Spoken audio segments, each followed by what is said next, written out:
So, about a year ago, I made a video where I played through the entirety of Pikmin 1 to see how many throws were required to beat it. The final number I came away with was 35. 35 throws are required to beat Pikmin 1. Or, at least, that's what I thought. Because it doesn't take 35 throws. It takes much less. What if I told you I tried this challenge again and brought that number down by a factor of 10? What if I told you I beat all of Pikmin 1 with just 3 throws? Not 35, 3. Which, to my knowledge, is the lowest anyone has ever beaten the game with. And barring the discovery of major glitches, is probably the lowest it's ever going to go. So, if you're wondering how it could even be possible to beat the game with such a small amount of throws, don't worry, because you're in the right place.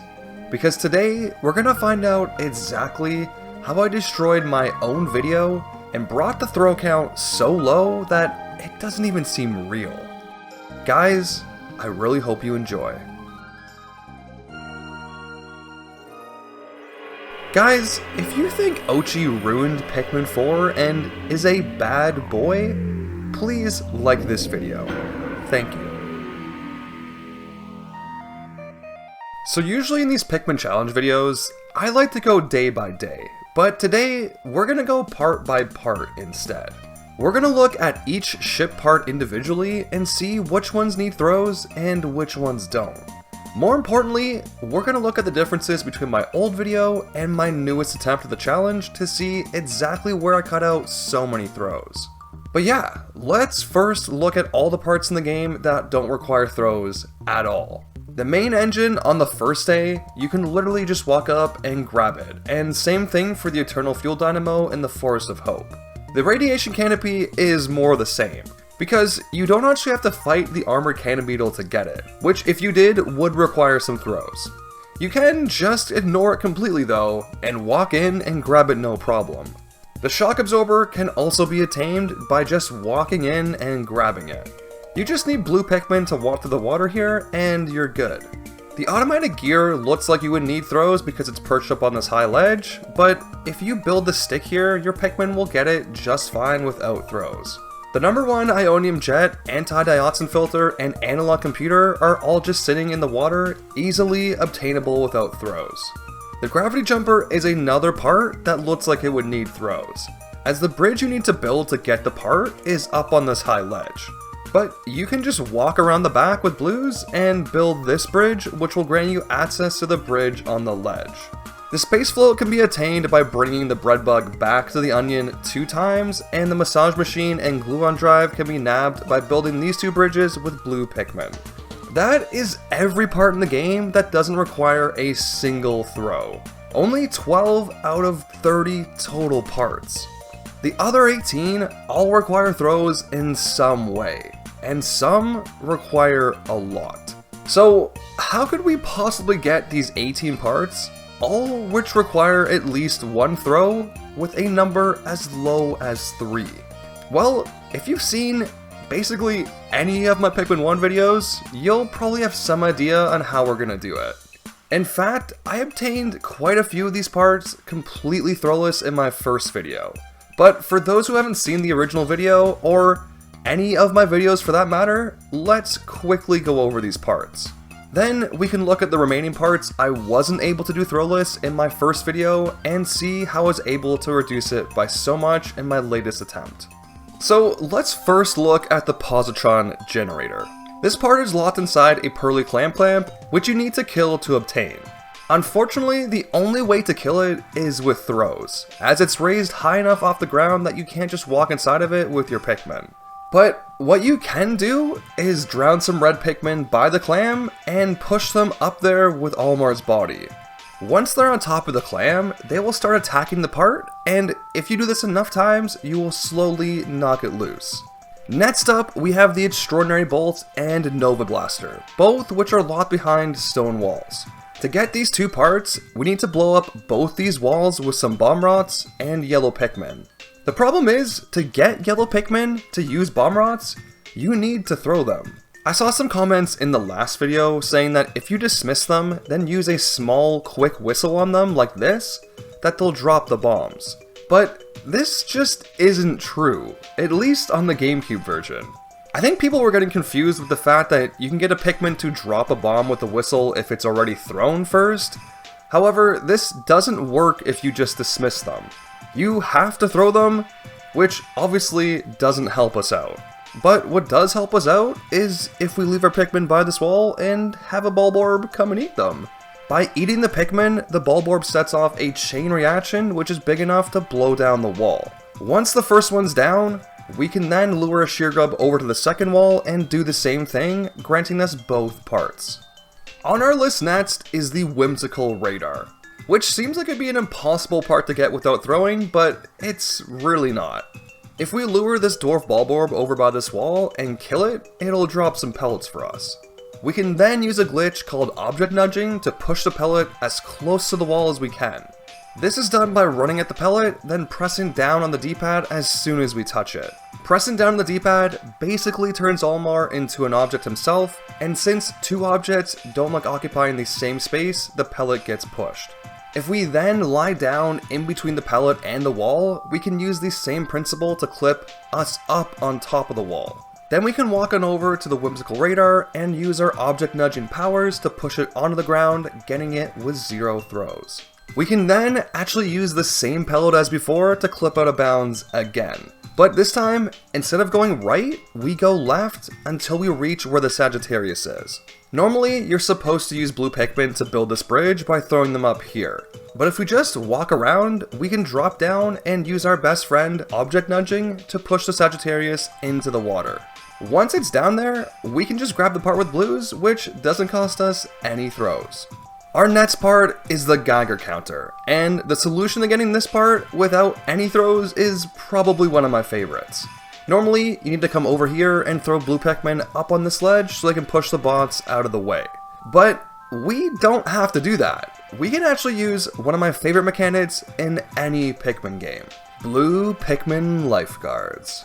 If we leave some blue Pikmin sitting here idle, then bring some reds over, the blues will throw the drowning red Pikmin up onto the ledge.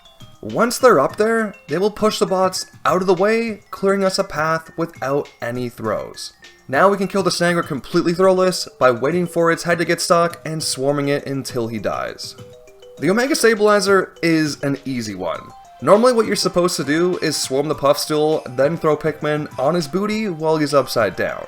But if we just swarm him, some of the Pikmin attacking him will latch onto his body and attack him while he's upside down. We just do this multiple times until he dies, granting us the Omega Stabilizer completely throwless. Now, if you've watched this channel at all, you've probably seen me get the Libra this way like 7 or 8 times by now. But basically, all we have to do is lure a Shearwig over to the wall here, kill it, then use the pelleted drops to clip up on the wall. And then walk in this very specific point out of bounds, which will clip us up by the Libra. We can then push it down off both ledges, granting us the part without a single throw. This saves us from having to throw 15 yellow Pikmin up here, then the same 15 on the part, which is 30 throws in total. Next up, we have the Repair type Bolt. Normally, to get this part, you need to throw Pikmin up on this wall, then direct them with the C-stick until they grab it.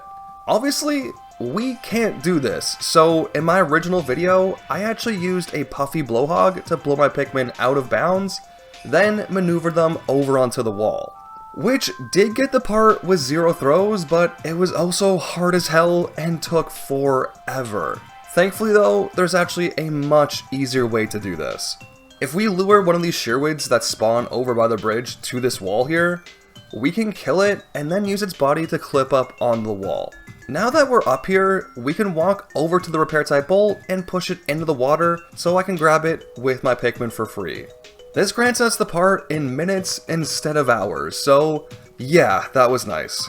The Pilot Seat and Zirconium Rotor both technically require throws because we need to break down at least one of these stone walls to bring them back to the ship. Thankfully, we can do what we did in the Forest of Hope and get a Bulbear to set up the bombs, destroying the wall instantly.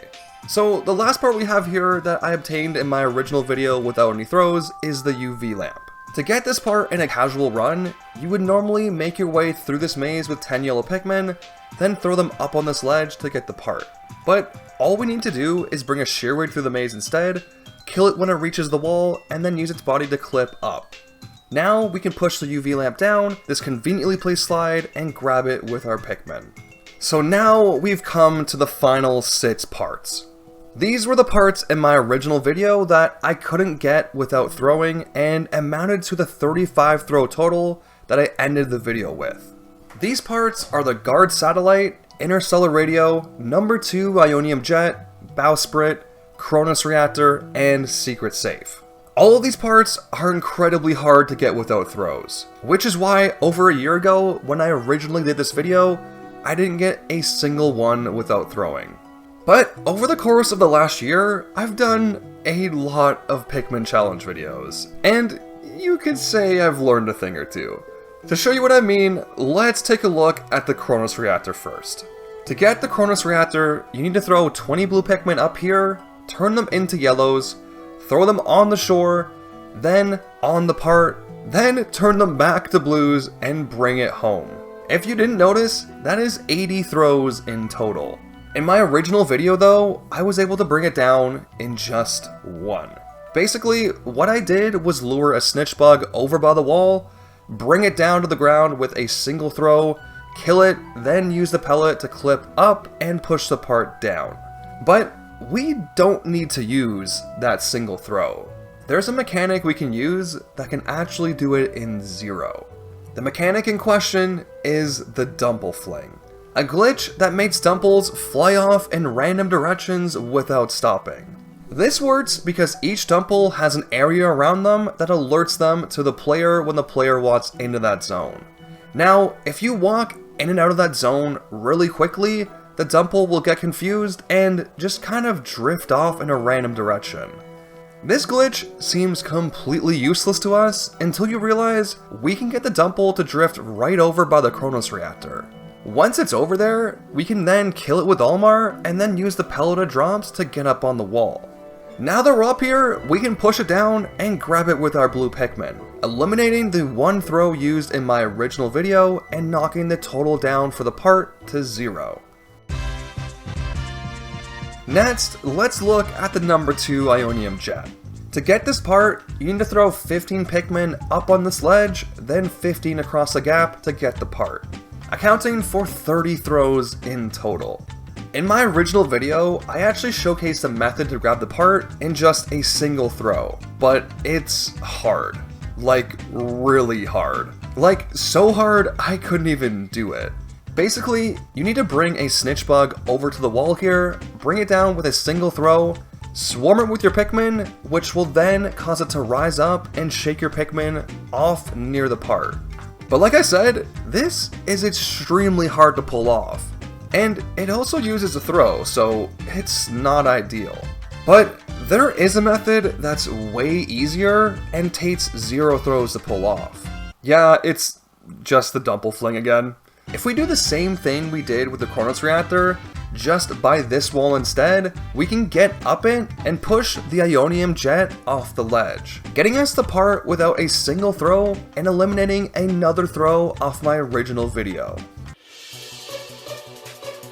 So here's the thing, we've already gone through 2 of the 6 parts, and we've only knocked 2 throws off the total of 35 required in my first video. But that's about to change, because we're about to knock off a lot more. The guard satellite is a part that resides inside BD Longlegs, an enemy that you unfortunately need throws to kill, like a lot of throws. He has a ton of HP, and even when you throw Pikmin on his body, he'll most likely shake them off right away. In my original video, the lowest amount of throws I could kill him with was 18.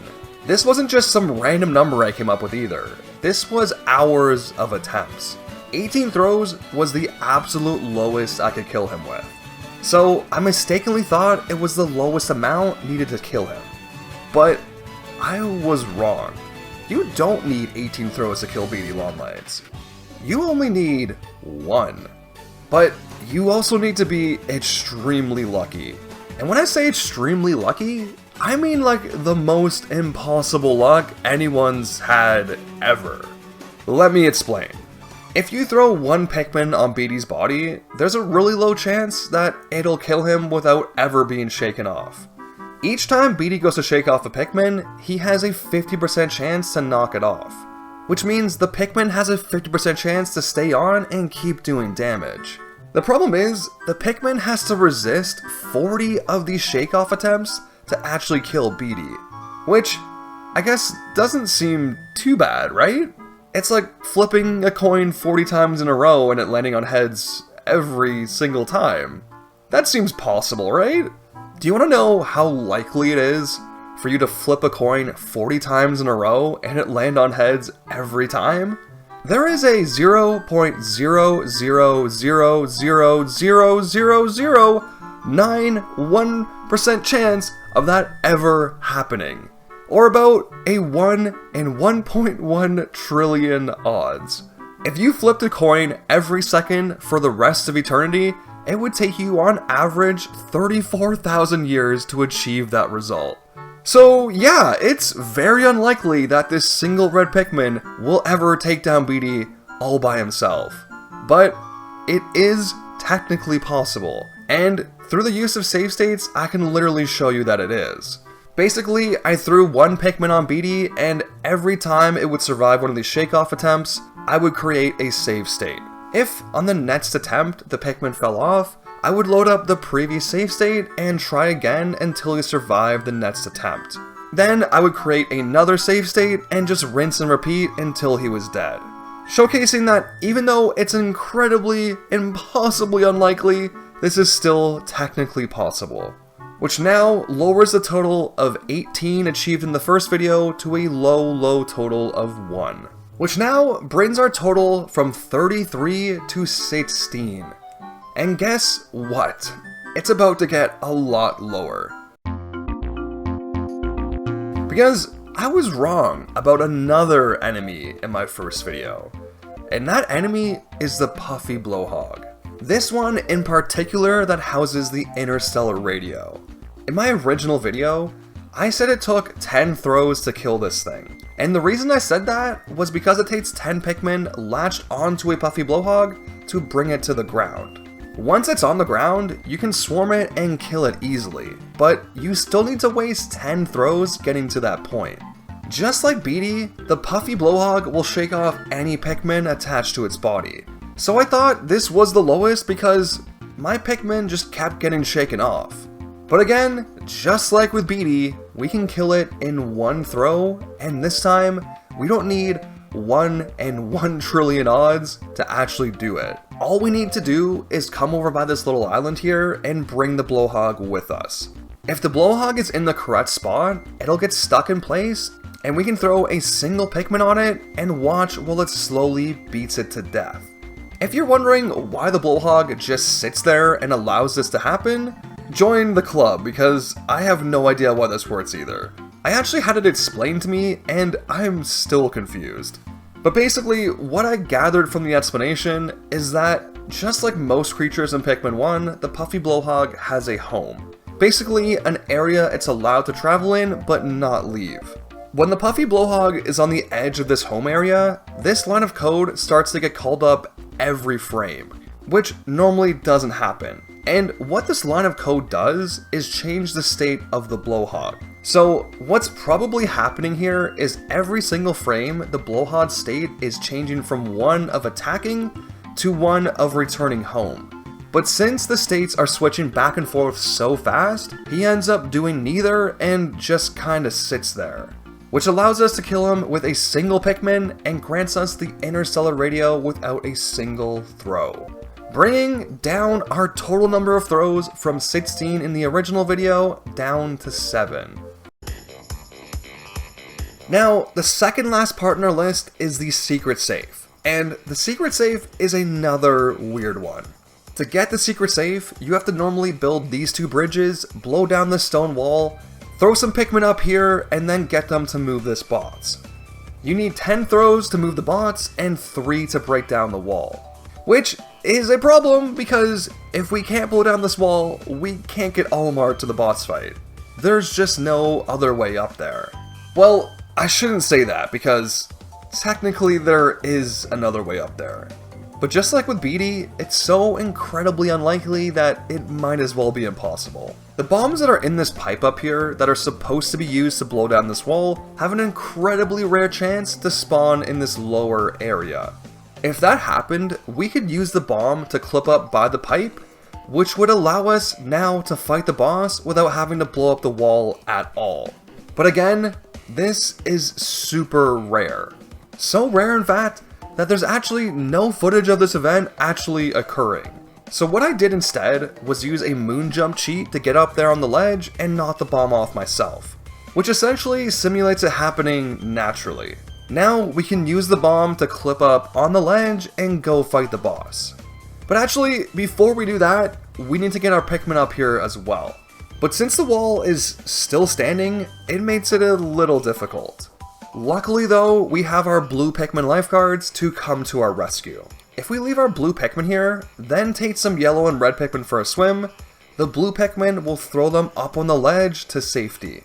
We can now whistle our Pikmin, get them to move the bots, and then use the bomb we knocked down earlier to give Olimar access to the boss. Now that the hard part's over, we can fight Emperor Bulblatz and kill him with no throws by stunning him with bombs and attacking his feet. Now, all we have to do is bring back the secret safe to the ship, which is actually easier than you think. We can bring it over here with our Pikmin, push it into the water with Olimar, then use our blue Pikmin to grab it out of the water.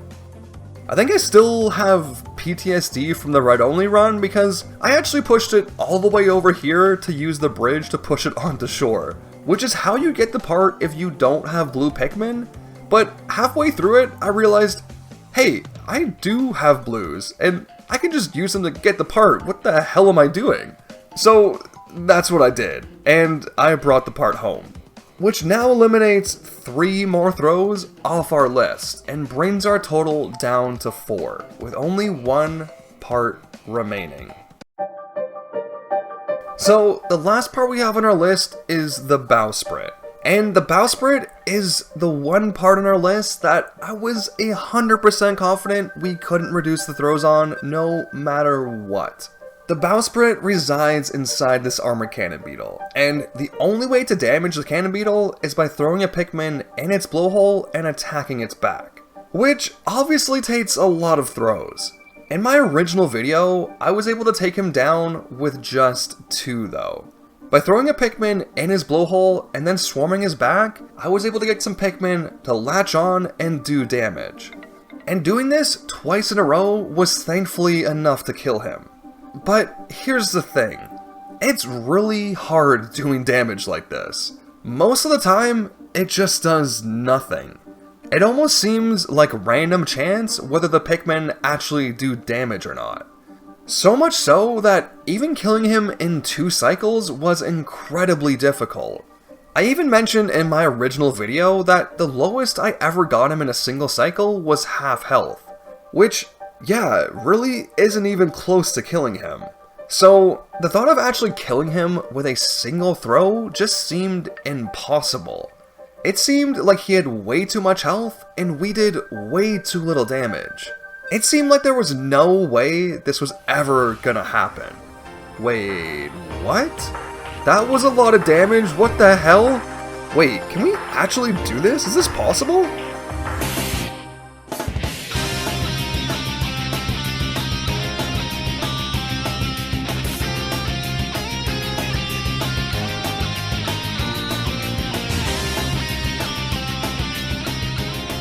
Okay, fuck this guy. This is impossible. Jesus.